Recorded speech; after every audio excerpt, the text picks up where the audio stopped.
আর দেখতেই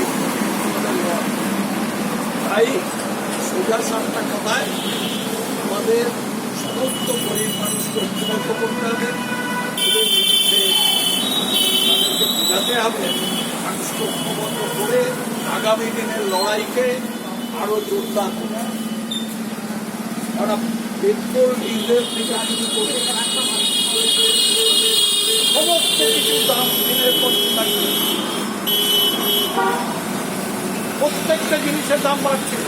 তা নিয়ে কাগজে ফলে আমাদের এই ব্যাপারে আমাদেরই বলতে হবে, আমাদেরই দায়িত্ব নিতে হবে, মানুষকে ঐক্যবদ্ধ করবে। সামনে পৌর নির্বাচন, পঞ্চায়েত নির্বাচন হবে, ফলে স্বাভাবিকভাবেই এখন থেকেই আমাদের এই পৌর নির্বাচনে যাতে এলে যার ধর্ম এ নিয়ে মানুষকে হানাহানি করতে না পারে, মানুষকে বিভক্ত করতে না পারে, অত্যাচারের বিরুদ্ধে আমাদের লড়াই করতে হবে, মানুষকে বোঝাতে হবে, বাড়ি বাড়ি যেতে হবে।